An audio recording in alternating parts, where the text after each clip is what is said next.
marks. On such a day and in such a conditions as we've been using it today, it's totally unnecessary because it's so hard and it's hardly made a mark apart from the bit of indentation on the grass. The shoe is made of leather. It's extremely well made. Underneath you've got this lovely row of copper studs and then some stronger steel studs in the middle.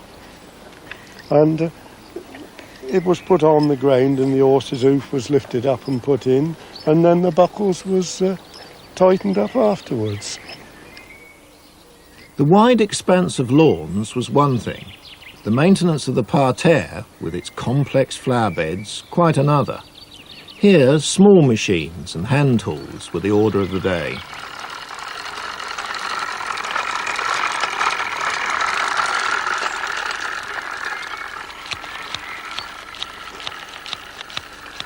As one writer observed, to be effective, beds cut out of turf had to have the edging of grass round them regularly trimmed so that they may always be viewed with satisfaction. But nothing was more demanding than keeping the carpet beds regularly clipped and their patterns true. And nothing was more precarious than perching above the bed on a plank suspended between two logs. There was no space between the plants for a gardener's big boots.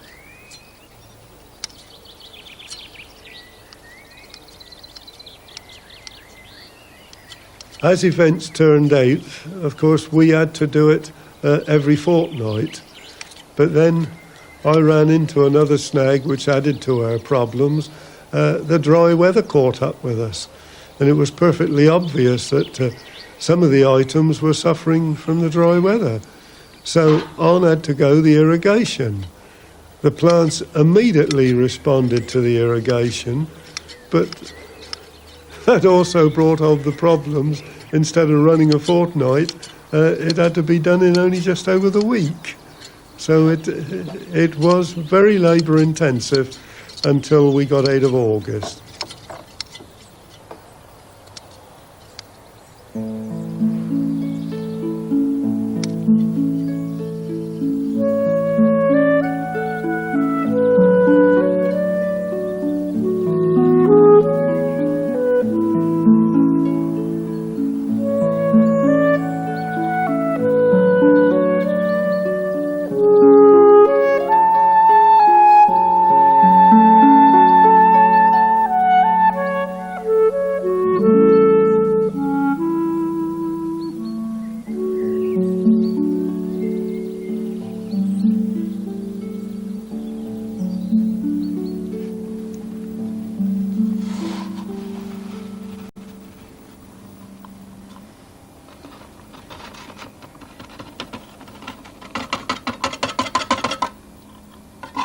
In the rose house, the flowers are over, but care and maintenance goes on. Harry has suffered the scourge of a rose grower's life, an attack of mildew. To combat it, he's used the Victorians' recommended treatment of dusting the leaves with flowers of sulphur. The bellows-operated applicator is appropriately named the sulphurator. It's simple but effective. The main problem was the dust from it. If you had a house to do, say a house this size, and it was biggish plants in there, by the time you finished, you had practically as much on the front of you and in your air very often as what you'd got on the plants.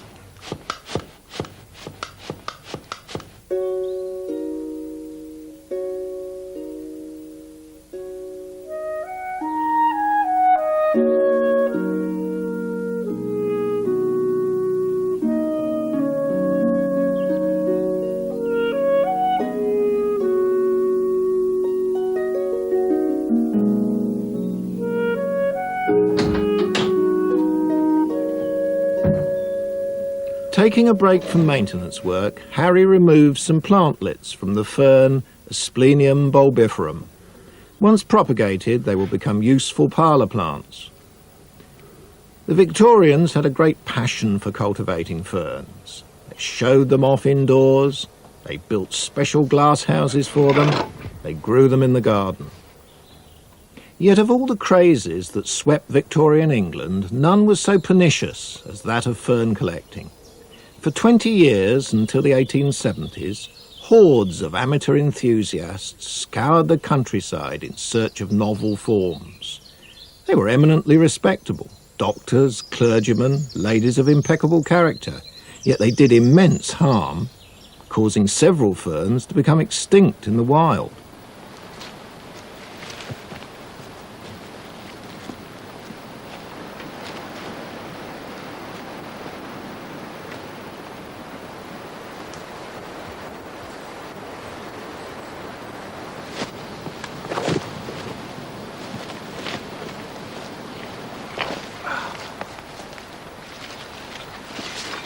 This is the kind of thing they were looking for. Any plant that deviated from the normal. And in ferns, that usually means a distortion of the fronds. They called them monstrose or crestate. They were terms of endearment. Very much a case of beauty in the eyes of the beholder. The collectors had special trowels made with long, thin blades and curved in both directions to give them enough strength to dig into these hillsides.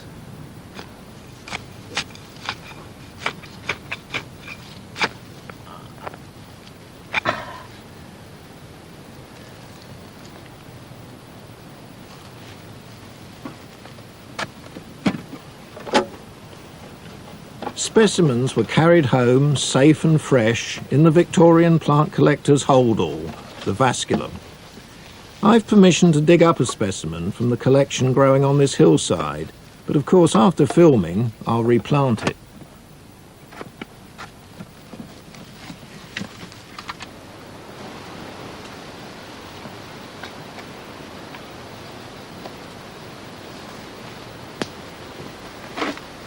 The precise locations of many rare ferns were published in guidebooks. Such overexposure led some naturalists to warn of the damage being done. As a result, strenuous efforts were made to check indiscriminate collecting. In July 1888 in Tiverton, there was a case of a group of fern robbers being prosecuted. In the Museum of North Devon at Barnstaple, the Fern Hunters' Hall is on display. A few were transplanted, but a lot found themselves dried, pressed and mounted in herbarium sheets to make up books like this.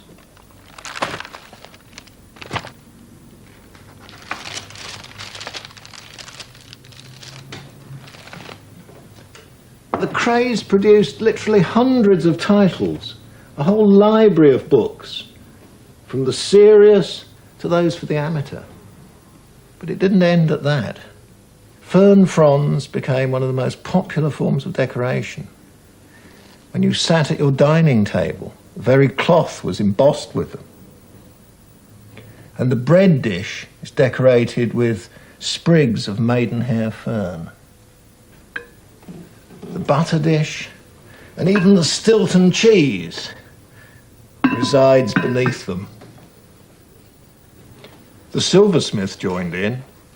The bowl of this spoon is covered in fern fronds of several species. And you couldn't escape it, even if you took to drink.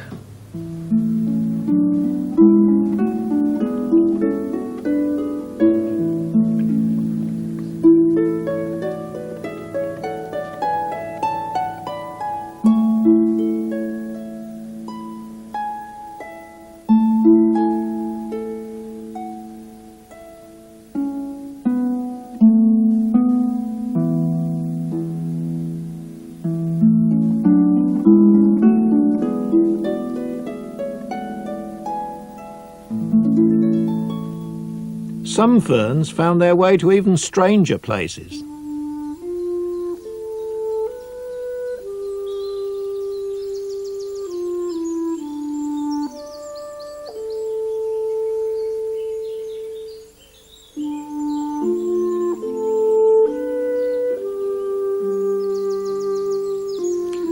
fine cliffs of sandstone rock, as in nature is found, in tints of brown, grey and red, all ranged around, not as if stones piled by the workman's hand, but strikingly natural, effective and grand.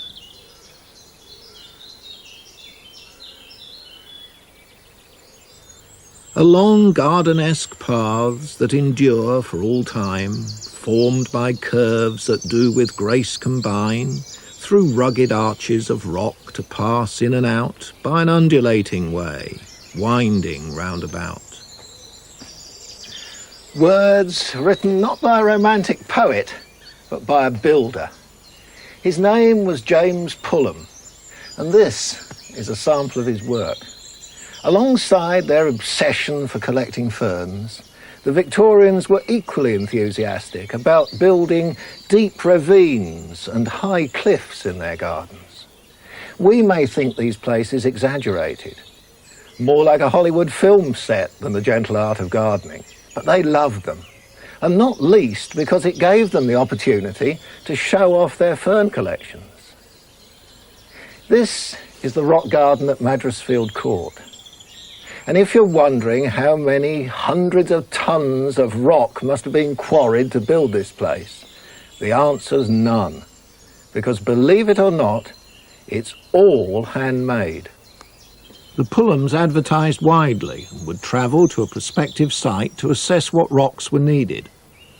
Their commissions were not exclusively horticultural and included Brighton Aquarium, the rocks in Battersea Park, and the bear enclosure at London Zoo. When commissioned to make a rock garden, the Pulhams preferred to use natural stones, but if there was no local quarry and transport was too expensive, well, they simply set to and made it on the spot. The bulk they did in brickwork or concrete, and then they rendered that with Pulhamite cement, which they moulded to create a texture and strata. They were wonderful craftsmen, but over the course of 100 years, the Pulhamites weathered away in a few places to reveal the brickwork underneath.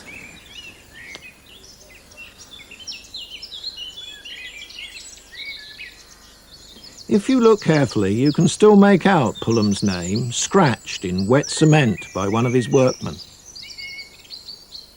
A journalist visited Madresfield in 1888 and reported that the imitation is so perfect that we have to assure ourselves of its artificiality.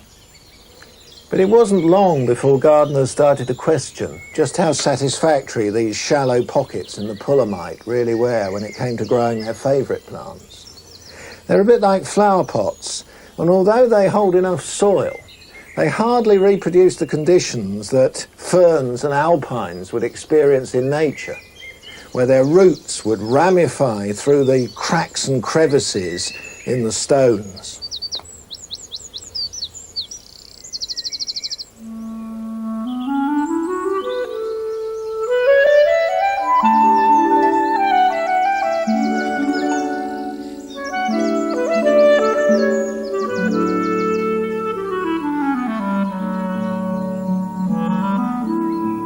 The owner of this house in Reading had his fernery built onto his drawing room. He then simply had to step into it for a stroll after lunch. Again, the ferns are grown in spectacular settings of Pulhamite caverns, rock pools and waterfalls.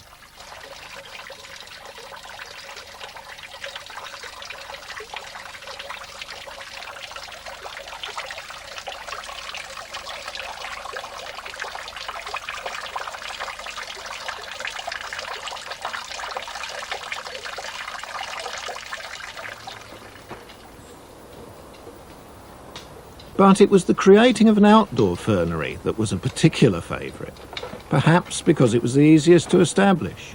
As one book noted, a day's leisure and a fern hunt of an hour or two's duration will be rewarded with sufficient fines to furnish a small, hardy fernery. For our fernery, Harris selected a small glade in the shelter belt behind the walled garden. It fulfills the conditions Victorians regarded as essential: shelter, shadow, humidity, and a rich root run. Most hardy ferns, of course, are completely happy anywhere in the woods where they get dappled shade, and usually they're quite happy to grow on the rubbish that is already on the forest or the woods floor. Anything that is coarse and porous, a fern will root into. Leaf soil, peat, fern, bracken, the roots of fern, anything like that they will root into.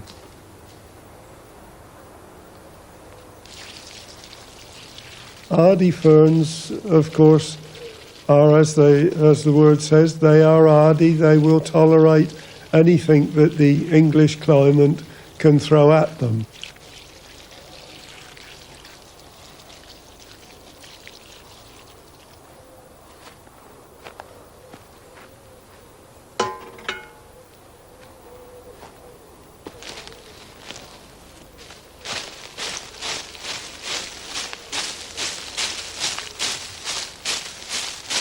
Keeping paths clean, weeded and rolled, and general maintenance on them was a thing that great attention was paid to. I well remember once, when I was only a boy, I don't think I'd even left school. I used to be employed to go and weed certain areas of the path. It was done with a broken dinner knife, and it was a pretty laborious sort of a job. And I remarked to the man in charge that there was a weed killer would do this, and I quickly got the reply, "Yes, laddie, and if we put the weed killer down, the boss wouldn't require you."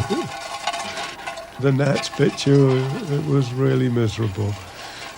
The lines was pretty good in there. England is a garden, isn't it? Well, better men than we go out and earn their working lives at grubbing weeds from gravel paths with broken dinner knives. I learnt that at quite an early age. After that, Harry had his tongue firmly in his cheek when he asked me to give him a hand with the mechanical hedge trimmer. This monster is clearly ahead of its time. It should have waited for the development of the petrol engine. If you wind even and as fast as you can, the easier it'll be for both of us. Oh, very good. Well, wait a minute. Let me see how it goes to start with. That's the action, is it? That's the action, okay, yes. Well, I can manage Keep it that. even and I'm not sure I can manage it for several hours, but ready? Yes. Off we go then. Well, when I first came here in 1947, the whole of the edges around the mansion was